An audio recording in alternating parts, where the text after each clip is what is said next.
Good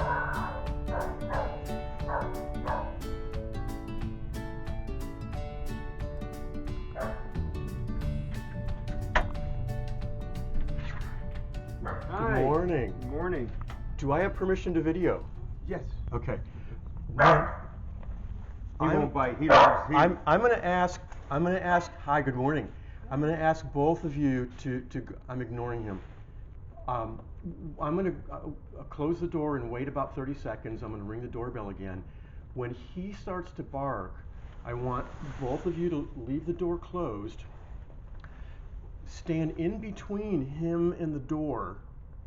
Wedge yourself in between him and the door, and just block him from getting to the door. Block him from getting to the door. And I want to wait until he backs up and stops barking. Okay. Well, also, usually he stays right here when we tell him. Okay. Without this is where things are different. I want to trigger the natural, not the unnatural, because dogs in the wild don't give each other commands. Right. So right now it's like, oh, okay, so we're trying things different. We're going down a really different path here. And it'll sound really crazy, but as it starts to come together, notice the tail just stopped. The high energy was here until the high energy went away. Now it came back. Now it's going to stop. And you're looking at me and you're thinking, well, come on, Doug, that's obvious. That's what dogs do. Well, what's not obvious is what's behind what's making the tail wag or not wag, and that's what the trainer's here for, okay? And it sounds really kind of far-fetched. Let's try this. So I'll close the door, we'll wait 30 seconds, ring the doorbell, another little storm, wedge him in between him. No words, no sounds, just kind of wedge yourself in. Do your best to make eye contact with him. Watch what he does. When the barking stops, I'm going to wait another maybe 30 seconds, and then if you can turn, open the door, and then we'll start the training. Okay. Come here. Come.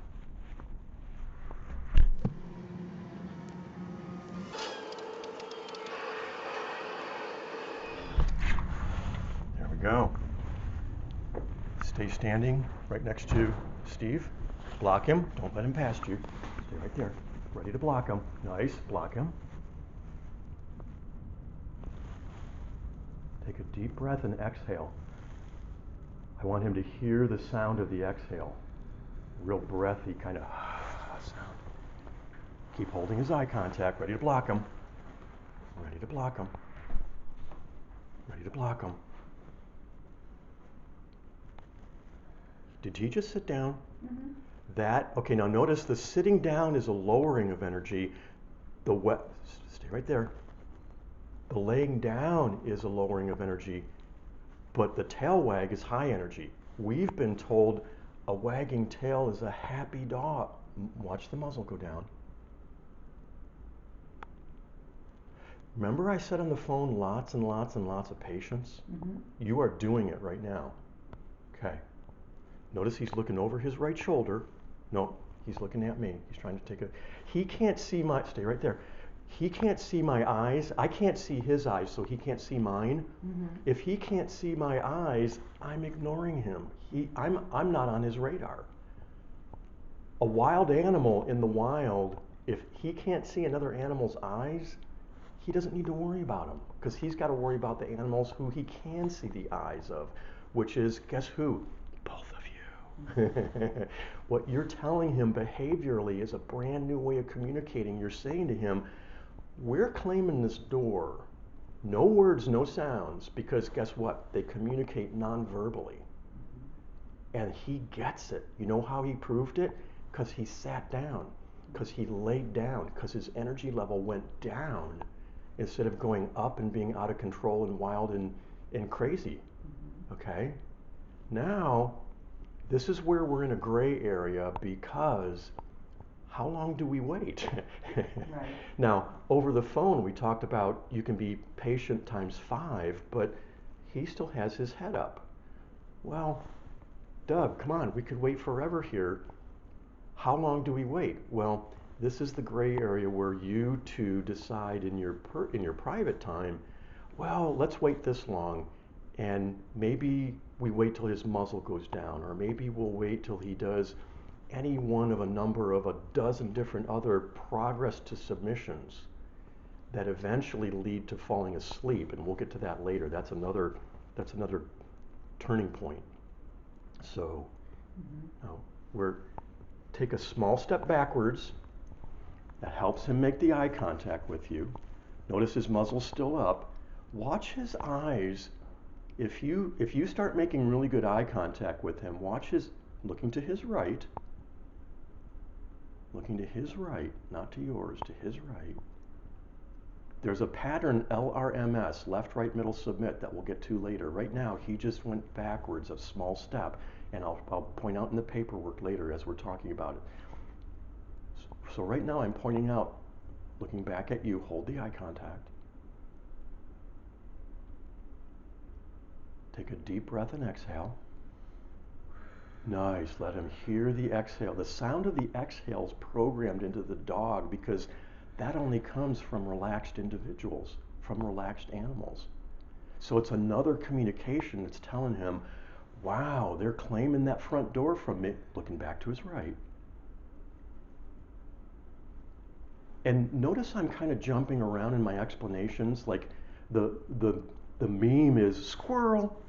You've heard that before? Okay, well here's the problem. Nature addresses 1,000 things in every moment, but I only have one mouth and you only have one set of ears. So I can only talk about one thing at a time. Muzzle down. This is the progress to submission that I wanted you to be able to see from the word go that says, you are changing your relationship. Can I have both of you turn and face me now?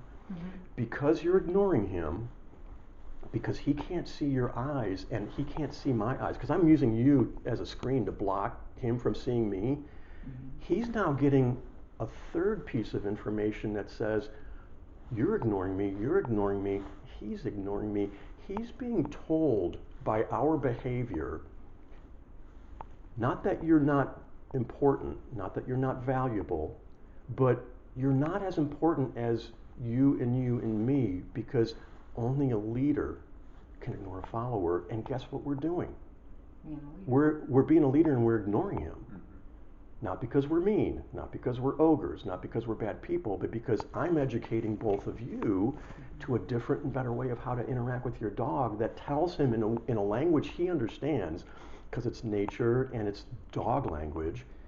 And he's going, oh, okay. Well, you know what?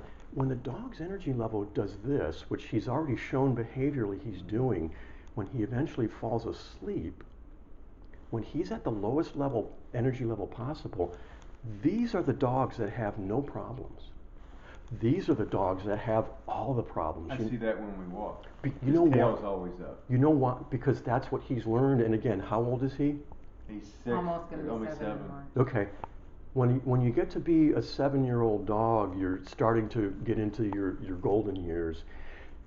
And the high energy dog is not the dog per se that you want to be interacting with. That's the wild animal. Now, we'll get to this in a second. It's like, I'm overwhelming you with a lot of stuff. I don't know if I mentioned on the phone, but you're kind of drinking from the fire hose here. There's a lot of stuff that nature's throwing your way, and you're receptive to, and you're like, bring it on, Doug, bring it on. Well, that's what I do. I'm nature's ambassador, and I'm giving the human language to the things that nature would like to be able to say. She is saying, but it's through a different language. It's not German, it's not Spanish, not French, it's dog, and they don't speak the same way we do, and it's like, no wonder there's a disconnect. Right. All right? A friend of mine and a client of mine in California said it best when she said, we're kind of going on a brand new journey. You've been going down this path, and I'm going, let's take this one. You've never been there. I have. I did it starting in 2009. And I'm going to be translating from dog and nature into human, and then from human into nature and back and forth. And you're going to listen and watch, and you're picking up all these pieces. You're picking up more pieces than you know, because that's the way humans work. Right. And I love doing what I'm doing because I get to be the teacher. And in how do I say this? Like a boat. In my wake, you're becoming smarter than me. And this is cool, right? And then I learn from you. Take a small step this way, turn and look at him, make some eye contact. Eye contact is the reward. We've been told that we have to give a physical treat, a food treat. You know what? That's not true. What if you run out of the food treat? You're always left with eye contact. You can never not have eye contact. Even dogs that are blind, we still figure out a way to give them the necessary, we address their need, and we give them the thing that they need to have. True, I've had a blind dog. And they learn. Because nature accommodates all of her animals 100% of the time. Right. I'm making eye contact with him as well. Notice his body is pointed towards you. Notice his head is pointed towards you. Notice his eyes are looking in our direction. Now watch the eyes. This is really important. You may dismiss this, but I'm going to point it out. The eyes are going to be, they're open and they're moving. Hey. The first hey he didn't listen to. I raised my voice and then he did look at me. He raised his head, his energy came up, the eyes are darting. He's shuffling, eyes are blinking. Notice I'm talking about the behavior, looking to his left. Hey! I'm not describing a narrative, I'm describing his behavior. Ears are going down, making eye contact, hold the eye contact, wait for a yawn to happen. Keep holding. Hey! Next time you see him look away like that, correct him like I just did. Okay. And your volume is always at his energy level. So what's his energy level at on a 0 to 10 scale? About an 8 right now, I'd say, or higher. No, Okay, and Stephanie, what do you think? I'd say maybe a 3 or 4. You're both correct, because you have different relationships with him. Right. And you will learn to fine tune. Now, because of the discrepancy, the 8 and 3, it's like, okay, we need to do some figuring out here, and this will adjust itself. Do you see how we just went side saddle? There's another piece of progress. Now, volume comes down a little bit, because that was a little bit loud. He's at a low energy level, so we don't want to blast him and scare him. Well, see his eyelids getting heavy right there? Keep holding the eye contact. Eyelids getting heavy. Every dog that I have work, hold his eye contact. Does he often lay on his side? Do you see the sigh? There's another communication saying, here's how relaxed I am. Watch his eyelids. Keep holding the eye contact. He's going to fall asleep right in front of us. Does this surprise you? Okay, Yes. keep holding the eye contact. When you're in line with nature, the relationship is effortless because this is programmed into every dog, but we've been told the wrong thing. We haven't been lied to. It just takes a different way of learning and experiencing that we haven't been told is of value. And now you're realizing, like, we got to give up this old way and figure out what this new way is, because look at what just happened in the last 8 minutes. Been looking for a while. 8 minutes, okay? And now my problem is I have the answer, but I come across so different that people look at me and go, he's the clown, he's the fool, he's the charlatan. And I go, oh, okay. When you're ready, you open up. And now, I don't know, remember on the phone I said, don't listen to what I say. Listen to what he says behaviorally, then pay attention to what I say. Because I can say whatever I want, he's the one that matters, and his voice matters more than me. I'm unimportant here. I'm just nature's ambassador. Nature has been listening to 110 million dog owners in the US and millions all over the world. And if you don't ask nature for help, nature says, okay. But then she waits until you ask, and then she's there 100% of the time and helps you over and over and over again, times 1,000. And look at his behavior right now. So can I have both of you take a big step backwards? Stephanie to my left, Steve to my right. Now, watch his eyes. Notice the eyes open, but he's still in a reclining posture. He's telling us how relaxed and no tail wag. No tail wag is not a happy dog. A tail wag is a tail wag. And you're going to look at me like, well, dog, you just said the same thing. You said a tail wag is a tail wag. Well, guess what? There's the eyelids getting heavy. Keep holding the eye contact. Take a deep breath and exhale. And do a so he hears the exhale, because that, do you ever, you know that when you yawn around people, they yawn because it's kind of, it's contagious, right? It's that sigh and that level of relaxation is contagious to the dog. There's the proof. Wait for a sigh. Notice he looked away from us there. Might be coincidental. He's kind of looking to the left because his world is being overrun and turned upside down right now because of everything you just started doing differently in a good way. And he's beginning to accommodate. He's fallen asleep. And this is the beginning of the relaxed, voluntarily submissive dog beginning to show up, because I have you being patient and being patient and being patient and being patient, and you want to guess what the last thing is you're doing? You're being patient. And guess what's missing in everybody's relationships with their dogs all over the world? Because our human culture is so messed up.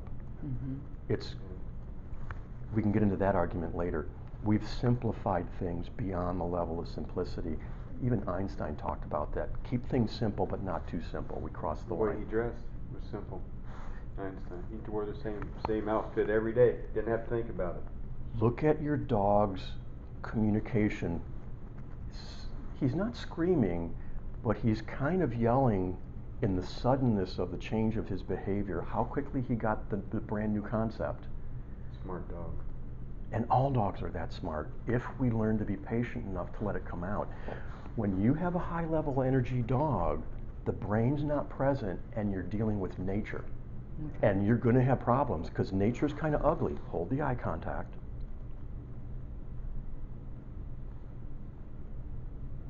Keep holding it until the eyes close. If you don't wait till the eyes close, you send a different message. If you do wait till the eyes close, you send a different and better message, which says you have that much. Hold the eye contact. You see how you always have choices, and it's a gray area that you two have to be aware of when to make the right choices. It sounds so overwhelming, but it's not. It's really simple. You kind of learn when you need to give the quality answer, the quality communication, and then he learns to pick up the baton and he runs with it, and you can just kind of sit back while he's doing his follower thing. He's doing his follower thing right now. You don't know this yet. Your job is to be relaxed and patient, and your job is to be relaxed and patient. Hold his eye contact.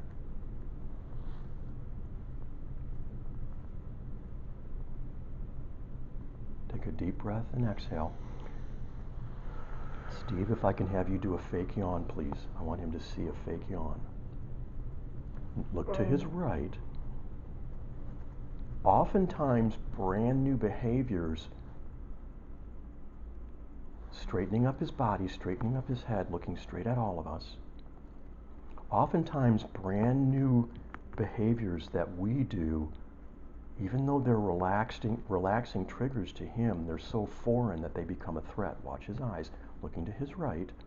He's making a step backwards here. Muzzle down. Decrease in energy level. There's a trade-off that happens between, there's so much I need to go into right now. If we're going to be sitting down, and because right now I'm going to table the training with him for the next 2-3 hours. We've got some paperwork to talk over. So where will we be sitting? In the kitchen table. Okay.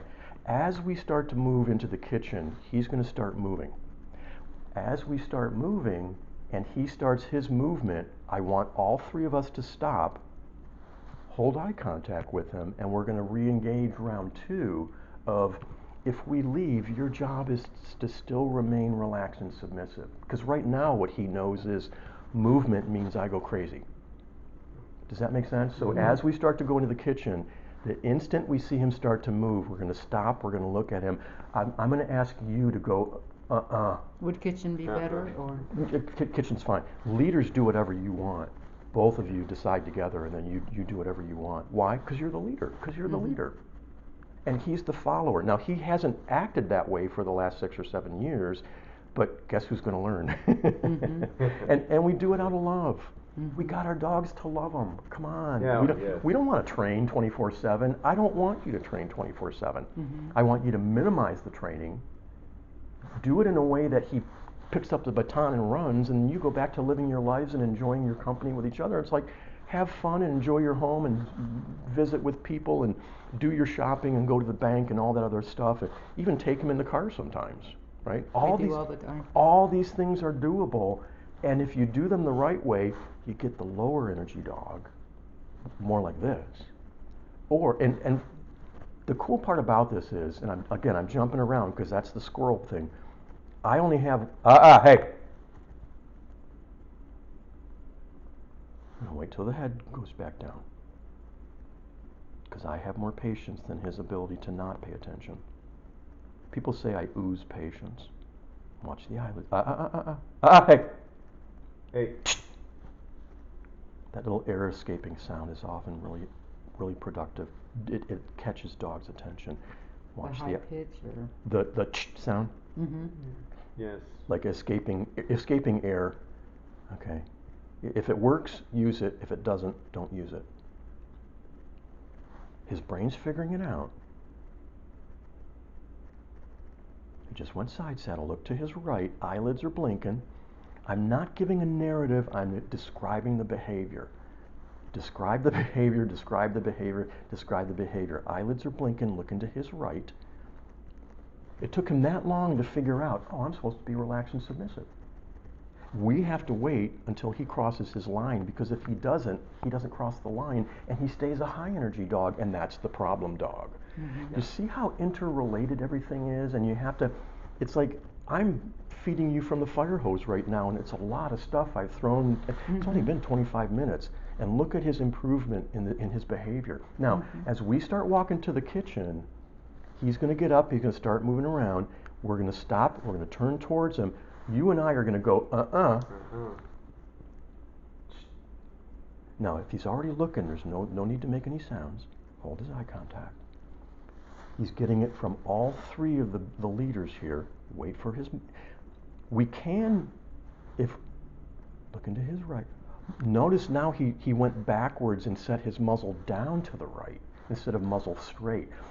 Dogs have to put energy into holding their muzzle off to the side. The most relaxed position is centered. If you don't watch for those subtleties, you miss the communication. It's like learning the difference between how to pronounce a word with the correct emphasis. Okay. If you, minute or minute, spelled the same way. Interesting. Okay, as he, hold the eye contact. Energy level just came up. My laughing rate, he went from laughing and the head went up to, I'm going to be relaxed and submissive here. And the physical reward of being able to fall asleep rewards the body, and the body wants to go back.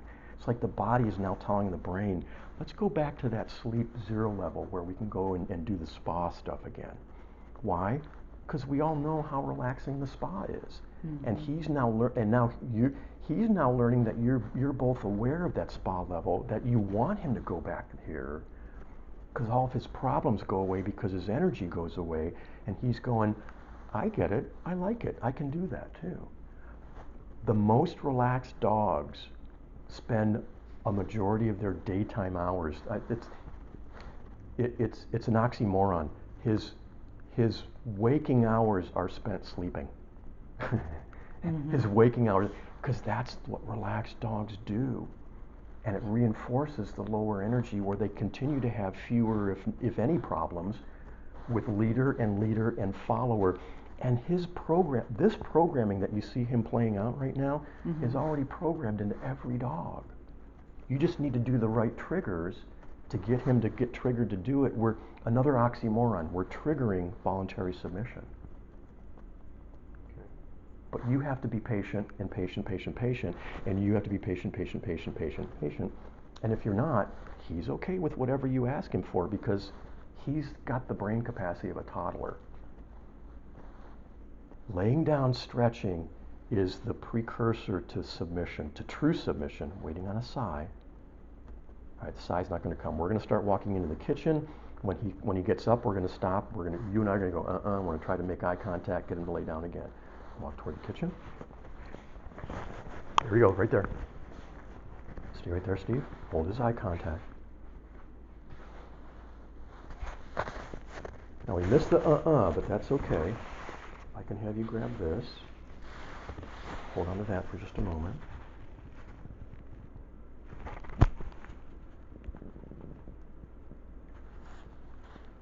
What we're telling him is, nice effort on the eye contact. Look into his right, making us disappear. You see that? Mm-hmm. He's making us disappear.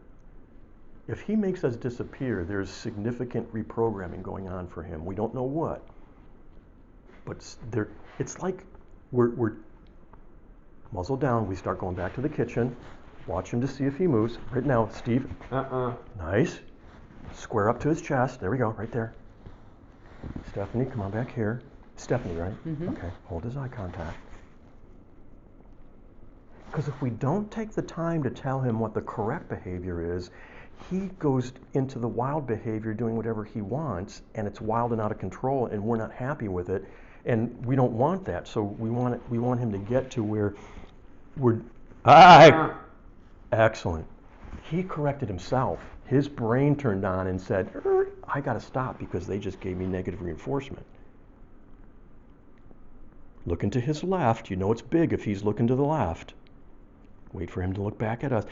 You can't, there, muzzle down. Mm-hmm. We go back into the kitchen now. And even right now, we're just going to continue. Right now, we've done enough behavioral corrections on him. He's staying where he's at. He's learning to be the relaxed, voluntarily submissive dog. Because now, most guests, you come in the house and in 2 minutes you're in the kitchen, right? Yes. Mm-hmm. Now I come in and I take a half hour because I'm so slow. But look at the change of behavior that you're getting from your dog, and he is now becoming, I hope I blew your socks off. You did. Good. You did. Amazing. We've tried to train ourselves, but it wasn't. It's hard. And in this culture, it's darn near impossible. It is. It is. Okay, and what I've done is, since I was a little boy, I've kind of ignored the culture. I've figured stuff out on my own. And now I'm passing on to you some of the fruits that I've figured out. It's a cornucopia. And you're going, this is what you can do once you are working in line with nature. And when I'm done training both of you, because it's not dog training. No, right. Yeah. When I'm done training both of you, I want both of you to be as good or better than me at being an owner and a leader and a teacher. Because when I do that, I'm going to learn from you, and I'm going to learn from you. Because like when we walk him, we're flights.